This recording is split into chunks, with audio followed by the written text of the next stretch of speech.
Are you a busy person? Think about the demands that are made of your time every day at home, at school, at work, and even in the things you do that you call fun. A 24-hour day is not long enough. We do not have time to do all that we want to do. We barrel along through the day as though we might not see tomorrow. In all of that busyness, when do you make time for God?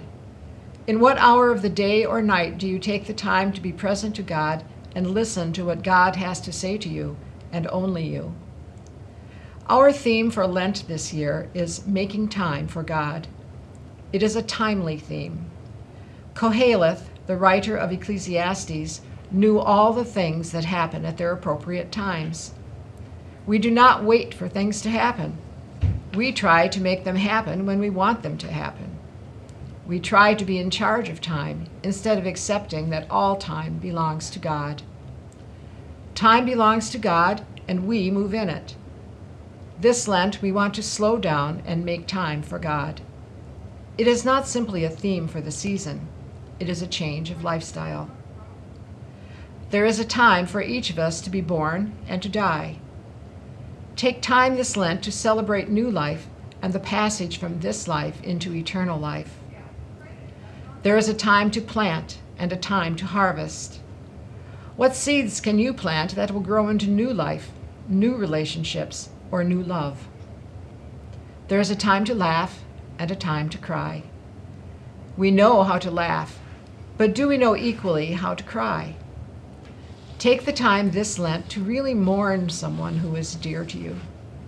Let the tears come so your sadness can be replaced with laughter. There is a time to tear down and a time to rebuild. What relationships do you need to end because they are harmful to you? What relationships do you need to rebuild? Make the time to work on those this Lent. Now, the big question is, how are you going to make time for God? How are you going to become God's heart, hands, and feet in the world around you? You might not be able to change the world, but you do have the power to change the world around you. When are you going to pray? When are you going to listen to God instead of telling God what you need God to do for you? If you do not have time to pray, you are busier than God ever intended you to be. You will be able to write out on a sticky note how you are going to make time for God this Lent and put that on the cross in the gathering space. Think about it first, because what you write becomes a commitment that you are willing to keep. Commit yourself to something you can handle, because God only expects you to do what you can do. Prayer is your guide. Make time for God this Lent.